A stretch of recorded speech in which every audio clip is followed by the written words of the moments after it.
Vamos a considerar esta mañana la palabra del Señor y quiero invitarles a que vayan conmigo al Evangelio de Juan, capítulo 1. El Evangelio de Juan, capítulo 1. Gracias, chavos.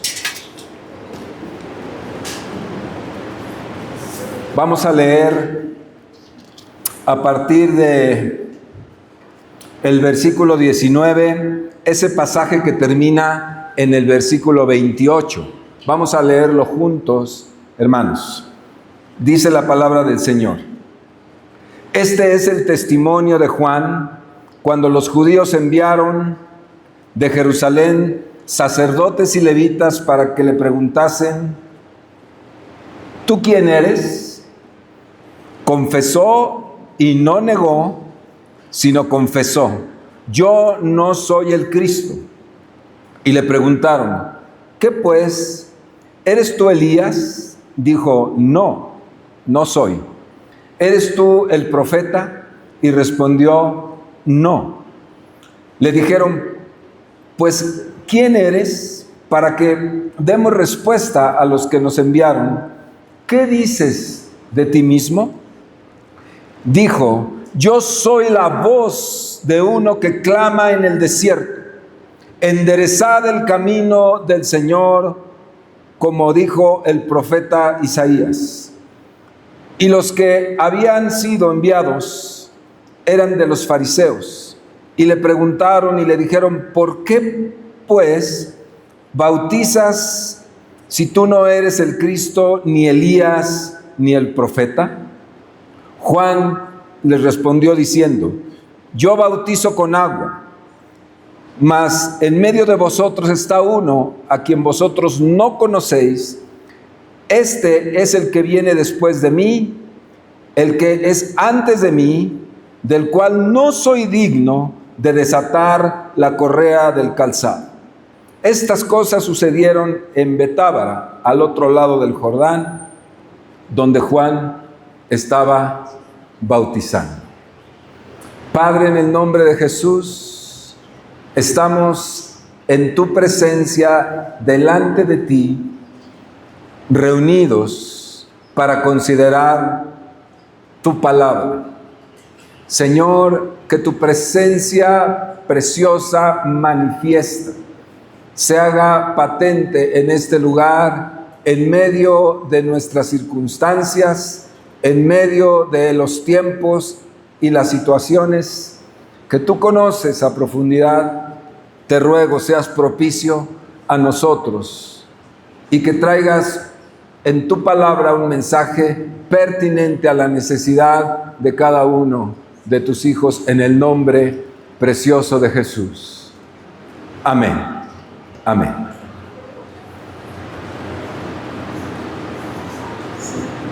Quiero contarles un poco de historia, hermanos, bíblica. En el año 685, en el año 685 antes de Cristo, para que usted tenga una idea, 685 son 160 años más de la época en que se descubrió América. Para que usted tenga una idea, la distancia del tiempo entre lo que voy a decir en este momento y vino Cristo, más o menos. Muchos años, muchos acontecimientos, muchas épocas sucedieron. Bien, en aquel año del 685 antes de Cristo, nos ubica la Biblia en la época de los reyes de Israel, en la época en que ya el reino del norte de Israel había sido llevado cautivo y solamente quedaba el remanente del pueblo de Judá. Solamente esta parte del reino general de Israel, del reino unificado de Israel, quedaba. Y en este año, el rey en turno, Ezequías, recibió la visita de unos emisarios de un rey de Babilonia. La Babilonia de este momento no era la Babilonia poderosa que después vendría. Había habido una Babilonia esplendorosa 600 años antes y después decayó. Estamos viviendo aquí en este tiempo, ubicándonos en ese momento, en la lucha de imperios como Egipto contra Asiria y Persia y Media. Había, como hoy, lucha de imperios por el dominio del mundo. Como hoy. Ese era el ambiente internacional que estamos hablando. Y el rey Ezequías era rey de un pueblo pequeño comparado con esos imperios, que por cierto, esos imperios tenían dominio sobre Judá, sobre el pueblo de Ezequías, el pueblo de Dios. Y él recibe a unos emisarios del rey de Babilonia, que Babilonia no era un país común, no era un imperio poderoso, y su rey se llamaba Baladán. Y ese rey se había enterado de que Ezequías había estado gravemente enfermo de muerte. Usted lo puede leer esto ahí en el libro de los Reyes, capítulo 40, se lo estoy contando. Y Dios le había dicho a Ezequías que iba a morir y que preparara su casa. Usted probablemente ha escuchado esta historia. Prepara tu casa, porque no vivirás. Se lo dijo Isaías. Y Ezequías, como usted recordará si conoce la historia, clamó a Dios y dice que puso su frente contra la pared. Clamó a Dios y le rogó de todo su corazón, trayendo a la memoria sus obras a favor del reino de Israel. Y su corazón y su vida, y clamó con gran clamor, y dice la palabra que Dios escuchó su clamor.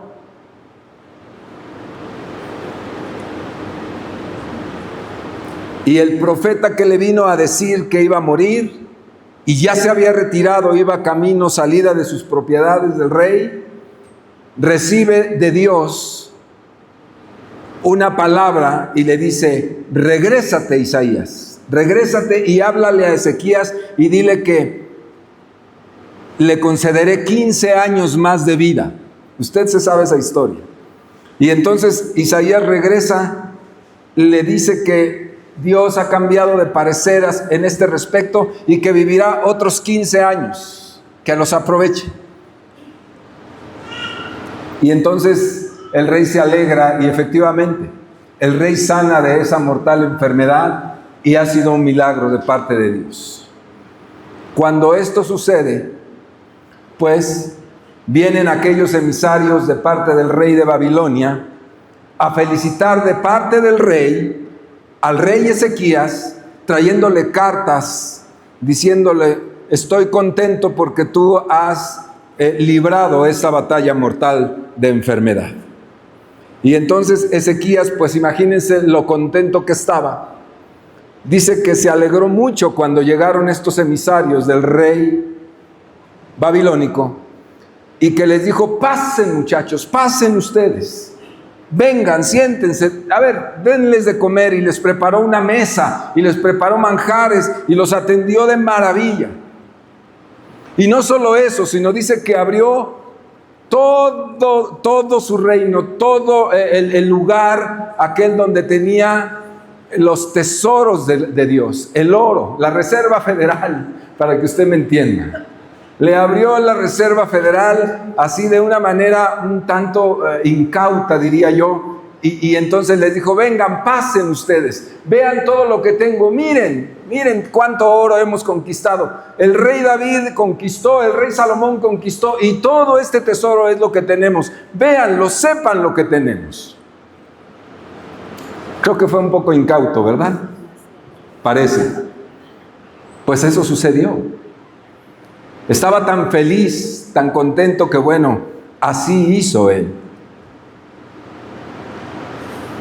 Y el profeta Isaías, el mismo de las malas y de las buenas noticias, se dio cuenta de que el rey tenía visitas y además alcanzó a darse cuenta de lo que estaba pasando ahí y se acercó nuevamente al rey y le dice: ¿quiénes son estos hombres que han venido a ti?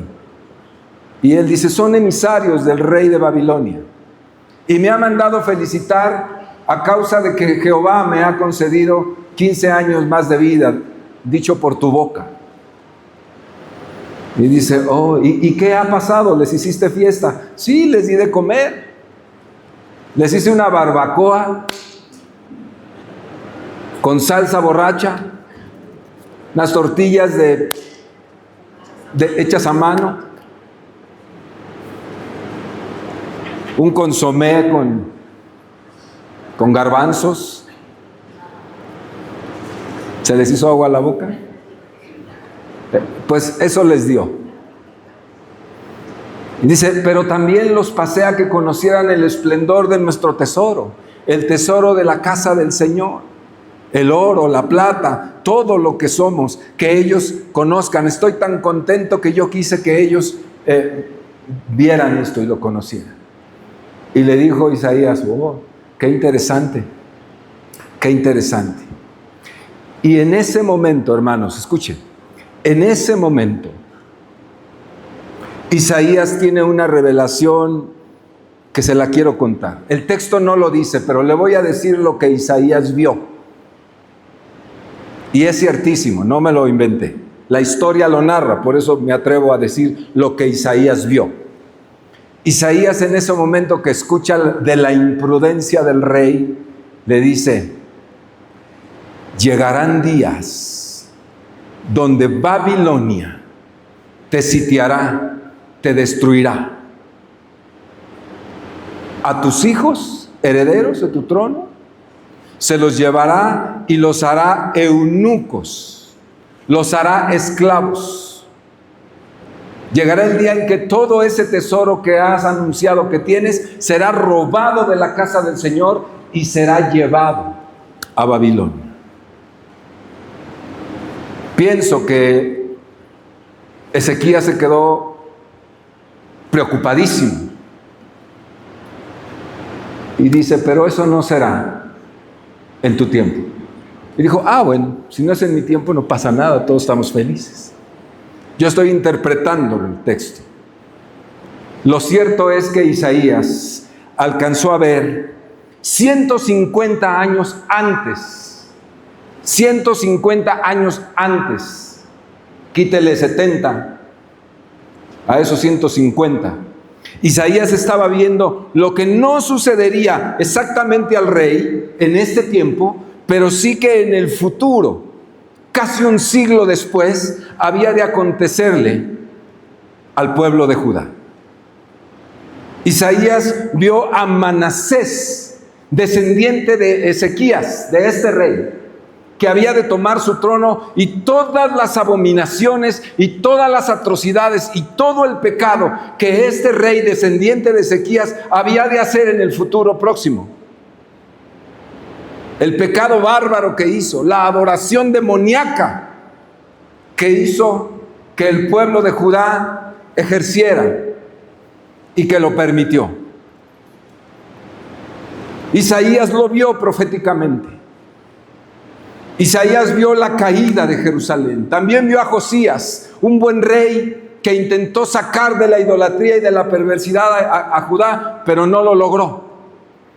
Y vio la caída, el sitio. ¿Se acuerdan ustedes cómo Jeremías, cuando fue toda la historia de Jeremías, que es terrible, cuando Jeremías narra en el libro de las Lamentaciones diciendo cómo fue de terrible el sitio que puso Babilonia, Nabucodonosor II, cuando Babilonia ya se hizo esplendorosa y poderosa como un imperio? Ese Nabucodonosor II vino y sitió Judá.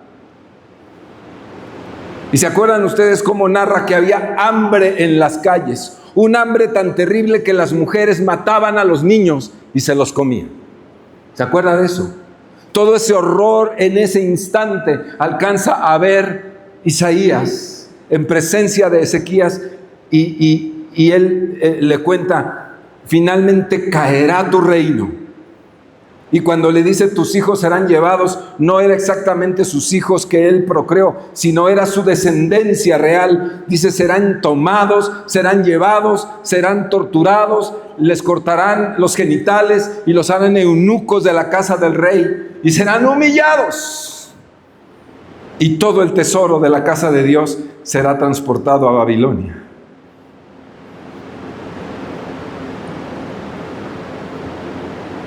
El rey se consoló con pensar que no sería en su tiempo. Y no fue en su tiempo. Fue 100 años, más de 100 años después. Fíjese usted. ¿A usted le preocuparía lo que va a pasar en 100 años?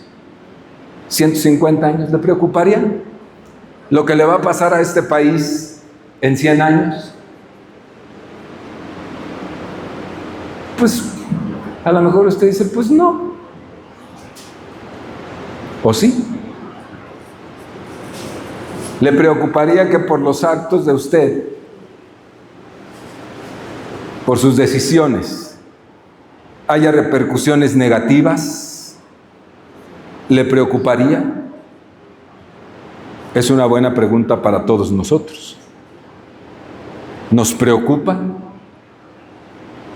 Bueno, Ezequías se conformó con decir no será en mi tiempo. ¿Por qué narro esta historia? Porque enseguida de estos hechos, de esta declaración tan terrible que le hace Isaías a Ezequías acerca de su destino futuro,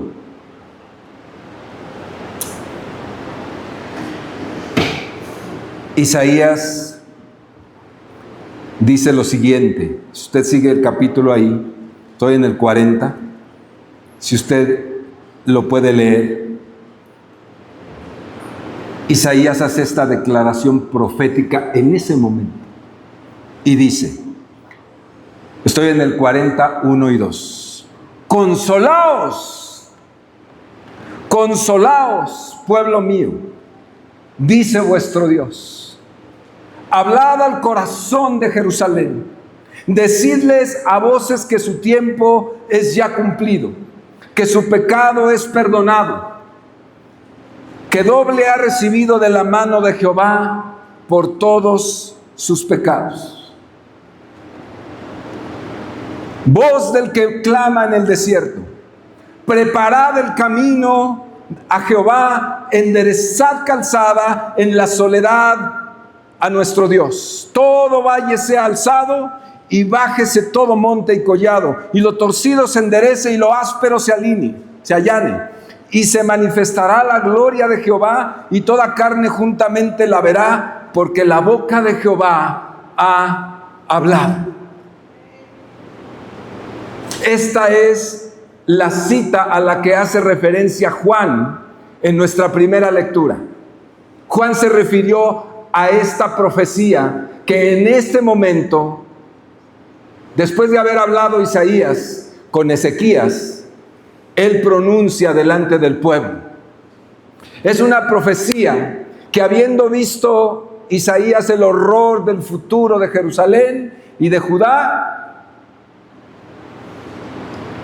él emite de parte de Dios una profecía para el futuro, cuando después de haber padecido terriblemente este pueblo, se levanta esta profecía de Isaías para decirle al pueblo, después de 70 años de cautiverio en Babilonia, baja esta profecía. Había de bajar esta profecía diciendo, consolaos, consolaos, pueblo mío.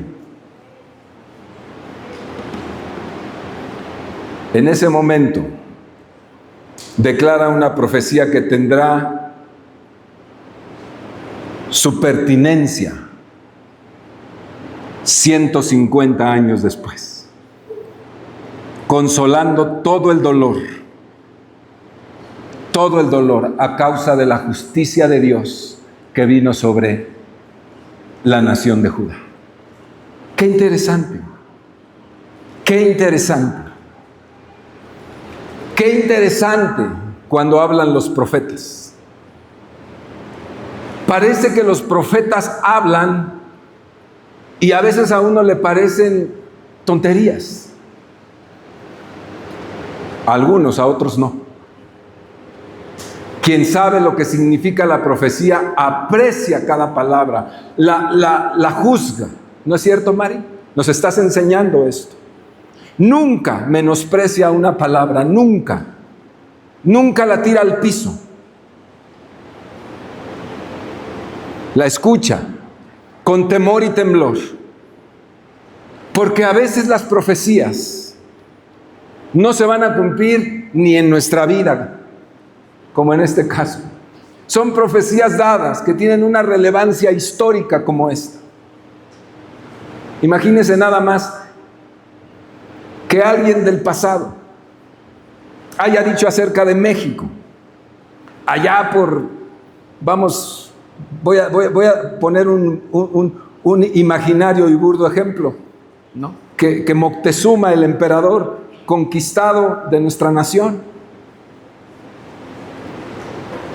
hubiese dicho alguna situación futura de lo que habría de ser el destino de este país. En el momento era ridículo, en el momento no tenía pertinencia, pero a tantos años vista, 500 y tantos años después, esas palabras cobran vida, cobran pertinencia. Y eso fue lo que pasó. La profecía perdida en el viento, ¿verdad? Sí registrada ciertamente, pero que nadie le veía sentido. Esa profecía viaja en el tiempo y se cumple a cabalidad. 70 años de cautiverio después, en Babilonia, terriblemente azotados, terriblemente golpeados por la mano de Dios. Ahí dice el texto, fue por la mano de Dios.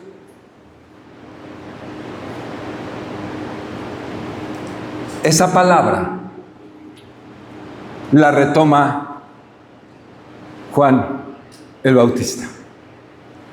En nuestra primera lectura encontramos y le dicen: Juan, ¿quién eres tú? Porque nos enviaron los fariseos, ¿no? Nos enviaron a preguntarte, ¿quién eres tú? Y Juan contesta: yo no soy nadie, no soy el Mesías, no soy Elías, no soy el profeta, yo no soy nada de eso. Yo soy una voz que clama en el desierto. No, yo no tengo importancia, está diciendo Juan. No soy el importante. Si estoy o no estoy, da lo mismo. Dios cumplirá su promesa. Dios hará las cosas que debe hacer, esté yo o no esté. Yo no soy el importante. Ni siquiera me declaro profeta, dice Juan. Mucho menos Elías. Y muchísimo menos el Mesías. Realmente yo no tengo importancia. Pero eso sí les digo, entre ustedes ya está el que sí es importante. Ese ya está entre ustedes. Ese al que yo he anunciado y no soy digno de atar la correa de su calzado. Hablando de Jesús. Él ya está entre ustedes. Yo solamente mi misión es abrirle camino. Abrirle camino. Y una vez que yo haya cumplido mi misión, lo demás no importa. Si alguien objetivamente pudiera hablar con Juan en ese momento, le hubiera dicho: Juan, pero si tienes tantos seguidores, si hay tanta gente que te reconoce, si tu rating está acá arriba, tú eres el profeta de Israel en este momento. Hasta Herodes te teme. Eres el hombre. Estás en tu momento. Eres el hombre del momento.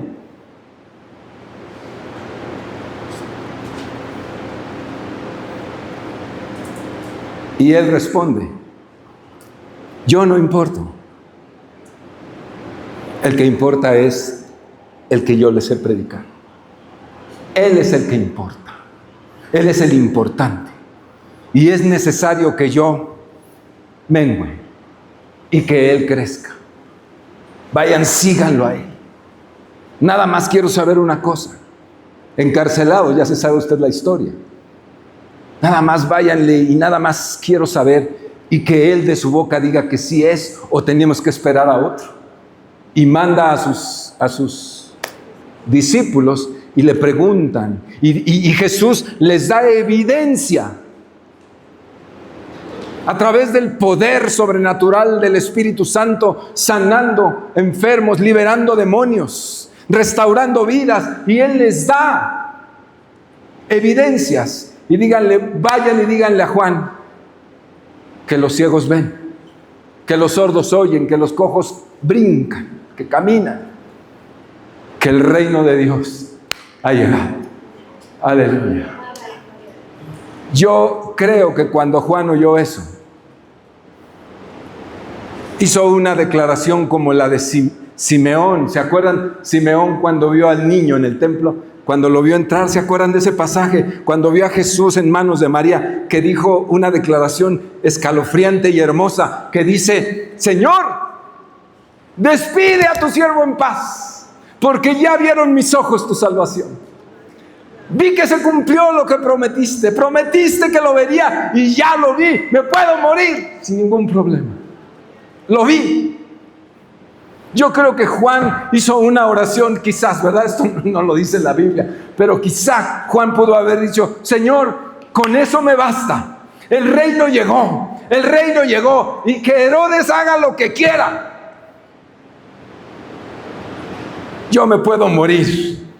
Yo me imagino, voy a decir una cosa, maestra, califíqueme o descalifíqueme, yo me sujeto, que la cabeza que le llevaron en una charola de plata a la esposa de Herodes, a la hija de Herodías, esa cabeza iba sonriendo. Estoy diciendo una barbaridad, ¿no es cierto?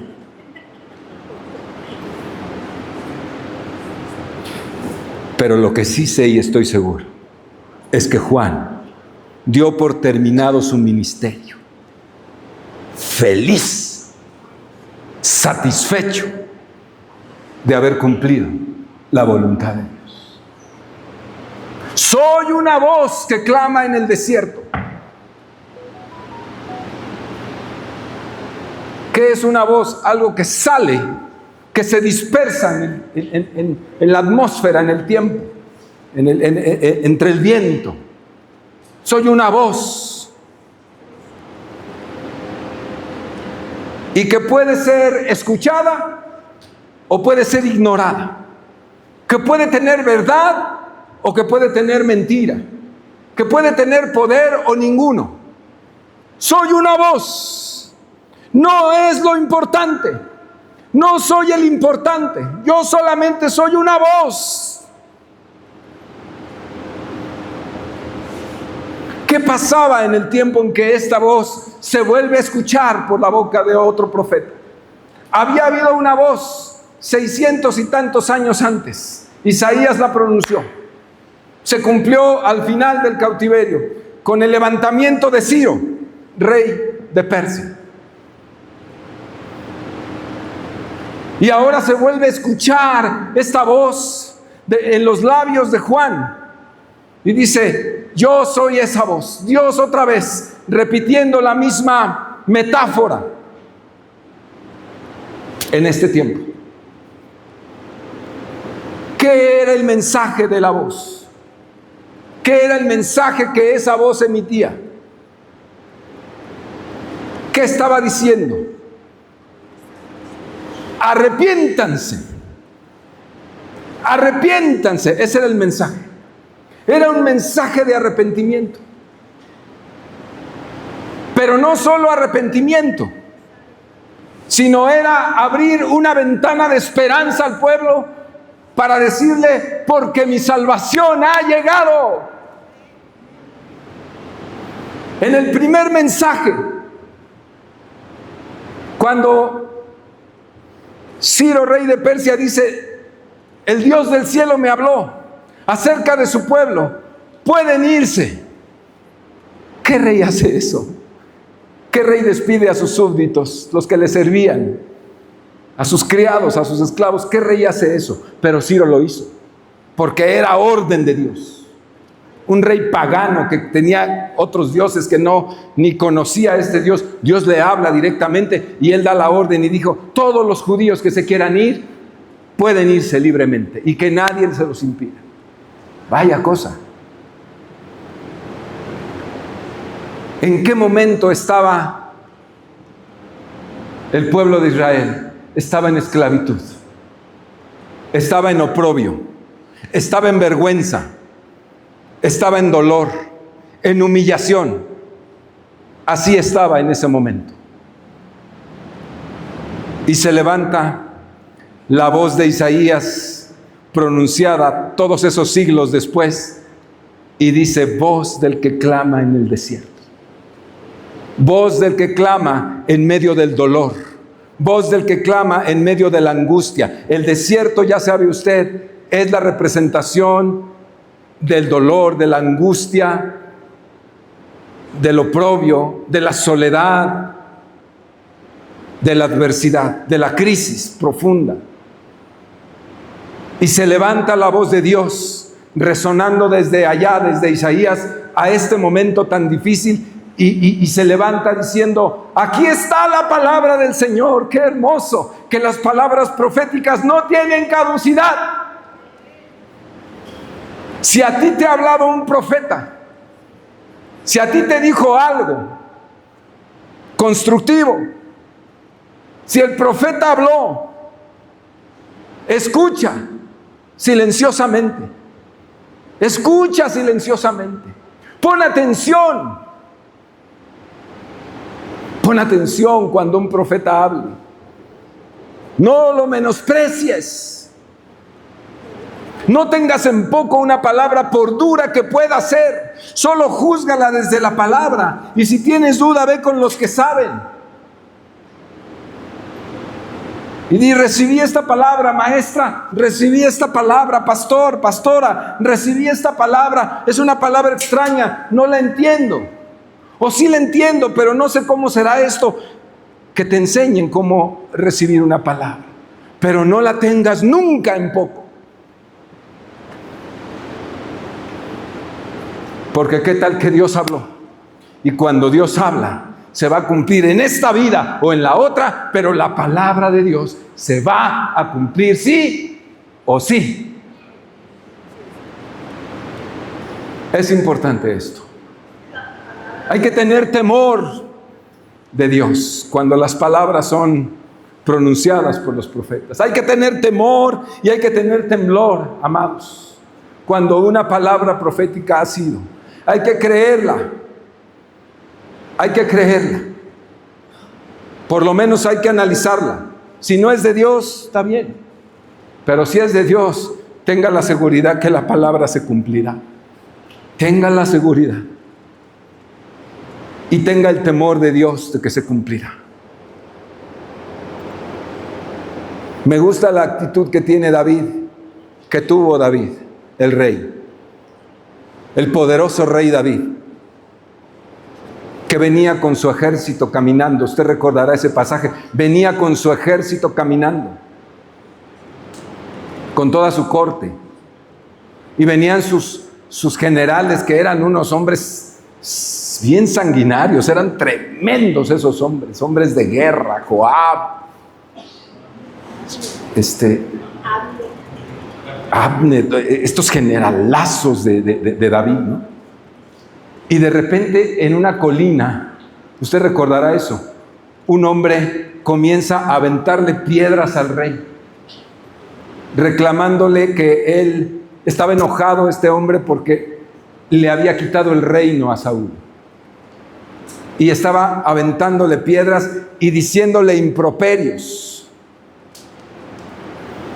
Y le gritaba: hombre sanguinario ese, Dios te ha castigado Por eso se levantó tu hijo contra ti, porque eres de lo peor. Y le estaba gritando, desprestigiándolo delante de toda su corte y delante de su ejército. ¿Cómo se habrá sentido David? Póngase un momento en los zapatos de David. ¿Cómo se habrá sentido? Que ese hombre le está gritando, están todos los suyos, todos. ¿Cómo se habrá sentido?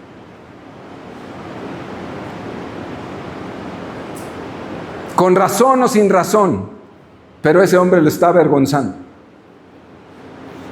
Y Joab inmediatamente dice: Señor, ¿qué onda? Tú nada más das la orden y yo saco mi espada y mato a ese perro. Esa palabra usó. Yo mato a ese perro. Y vea el corazón de David. Vea el corazón de David. Él voltea y mira a su general y a sus dos generales que estaban ahí y les dice: ¿qué tengo yo con ustedes? ¿Qué tengo con ustedes, hijos de Sarbia? Así les dijo. En español no sé cómo lo hubiera podido haber dicho. ¿Por qué ustedes tienen esa actitud? No entienden mi corazón. No entienden mi corazón. Eso les dijo. ¿Qué tal que Dios me está hablando a través de este? Me gusta la actitud de David. ¿Qué tal que Dios me está corrigiendo a través de este?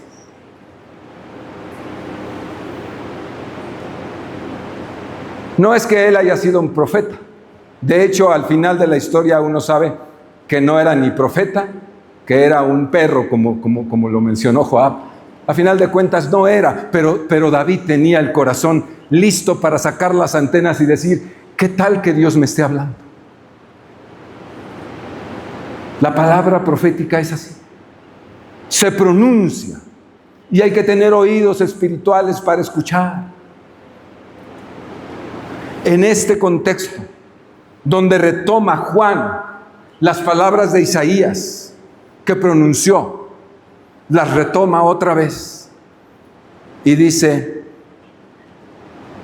yo simplemente soy un vocero, no soy importante. La importancia de este mensaje es que ustedes deben arrepentirse, le dice al pueblo. Arrepiéntanse.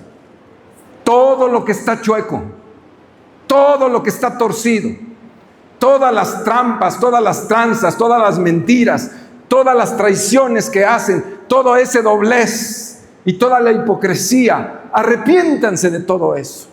Todo el latrocinio, el robo, la deshonestidad, arrepiéntanse. Porque ha llegado el reino de los cielos, porque se ha acercado. ¿Cuál era la situación en ese momento? ¿Cuál era el contexto? Un tetrarca tirano. Lucas narra muy bien. Un tetrarca, Herodes, un tirano. Ustedes se saben la historia de Herodes. Que era el vehículo perfecto para torcerle el cuello a Israel todo el tiempo. Los tenían subyugados, estaban en medio de un desierto, estaban en medio de un sufrimiento, estaban en medio de una situación vergonzosa. A los judíos, los soldados que los veían en la calle les podían decir: a ver, tú cárgame mi maleta y llévame 1 kilómetro, es tu obligación, y se burlaban de ellos. Y les cobraban impuestos altísimos. Se burlaban de su religión y de su Dios. Una situación crítica, una situación donde todos sentían desfallecer. Mucha gente siguió a Jesús cuando Él vino. No lo veían como el Hijo de Dios, lo veían como un caudillo que pudiera liberarlos de esta opresión romana. También en este tiempo había lucha de imperios. En este momento el imperio era Roma, sobre la cabeza de Israel. Y resuena la voz que clama en medio del sufrimiento: arrepiéntanse, retomen el camino al Señor, vuélvanse a las sendas correctas del Señor. Ese era el mensaje, porque el Señor nos está visitando ahora. Dios levantó a Ciro Y acá, aunque sean incomparables, Dios levanta a Jesucristo y trae el más grandioso de todos los avivamientos habidos y por haber de la historia.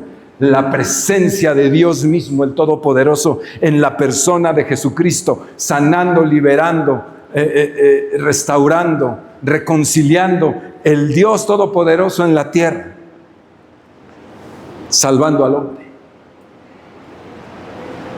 ¿Cuál es el mensaje aquí? ¿Cuál es el mensaje para nosotros hoy? Hoy, que otra vez los imperios están peleándose uno contra el otro, disputándose no una tierra, no una región, disputándose el mundo entero. Tenemos a estos imperios terribles, el del norte nuestro, el más perverso de los imperios más contemporáneos.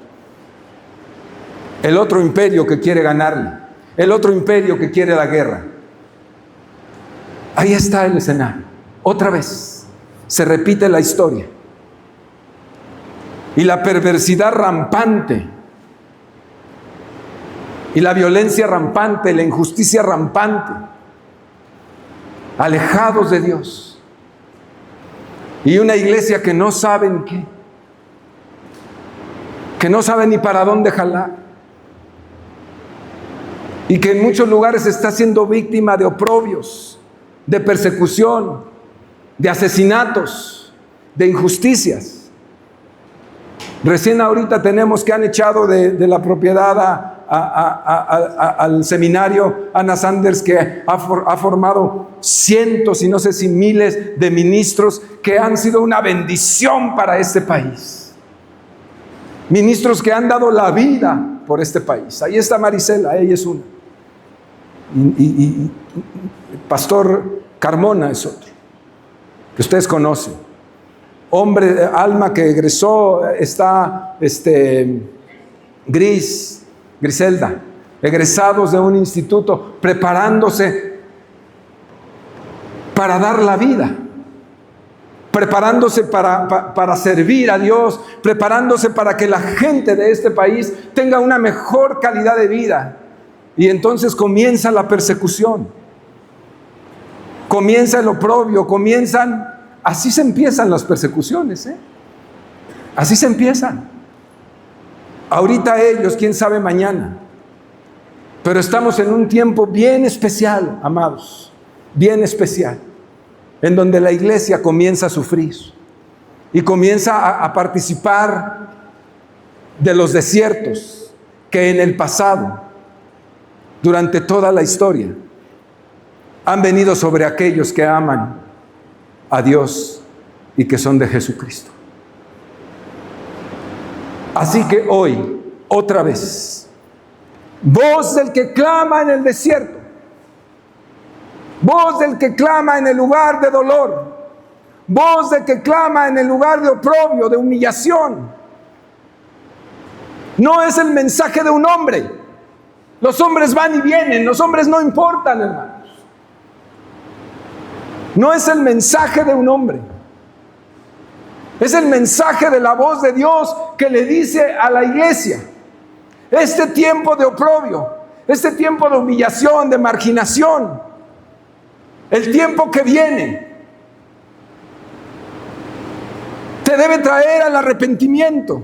Te debe traer a lo correcto, me debe traer al arrepentimiento y a lo correcto. Debo de reenfocar mi visión, de estar distraída en cosas que no valen la pena, volvernos a Dios y decir: Señor, perdóname, estaba distraído en cosas banales. Lo importante eres tú, lo importante soy yo contigo y tú conmigo.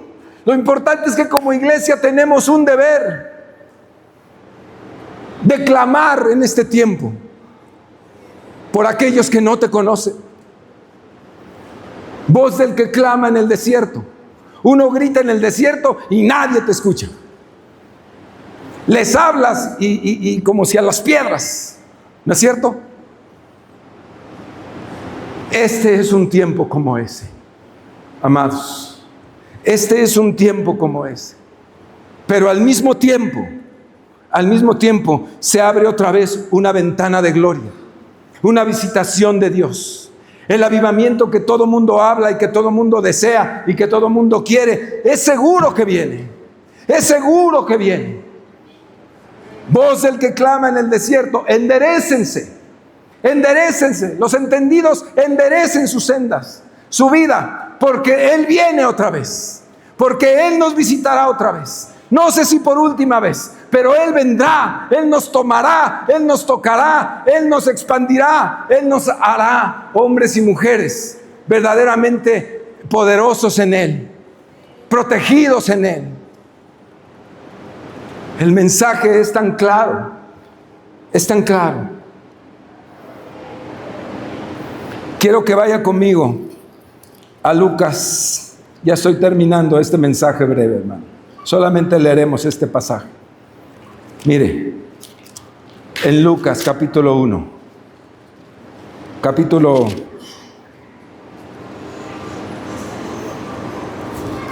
no es el 1, Fíjese qué interesante. El capítulo 3, en el año 11 del imperio de Tiberio César. ¿El qué dice? El imperio. Siempre presentes los imperios. ¿Qué significan los imperios? Significan el poder del mal, queriendo enseñorearse siempre de la tierra, de la creación.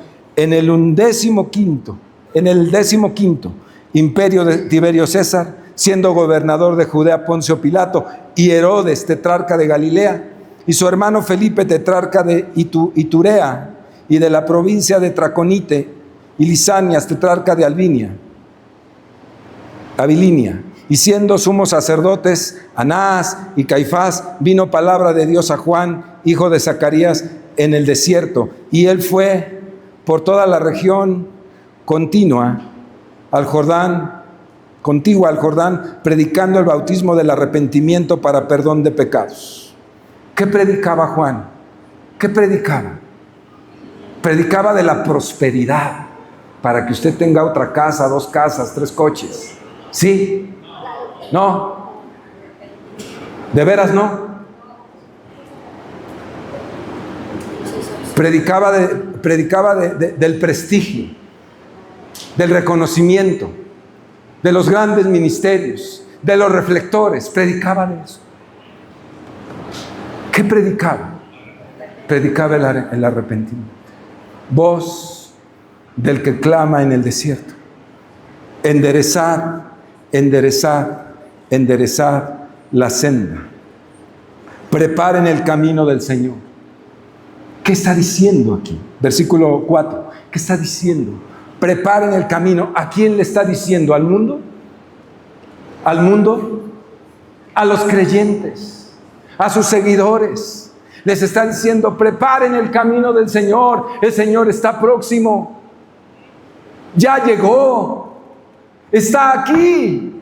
Se los he anunciado. Prepárense, prepárense, prepárense, porque ya es el tiempo. Preparen el camino, enderecen sus sendas chuecas. Todo valle se rellene y bajarán los montes y los collados, los caminos torcidos serán enderezados y los caminos ásperos allanados, y verá toda carne la salvación de Dios. Póngase de pie, por favor.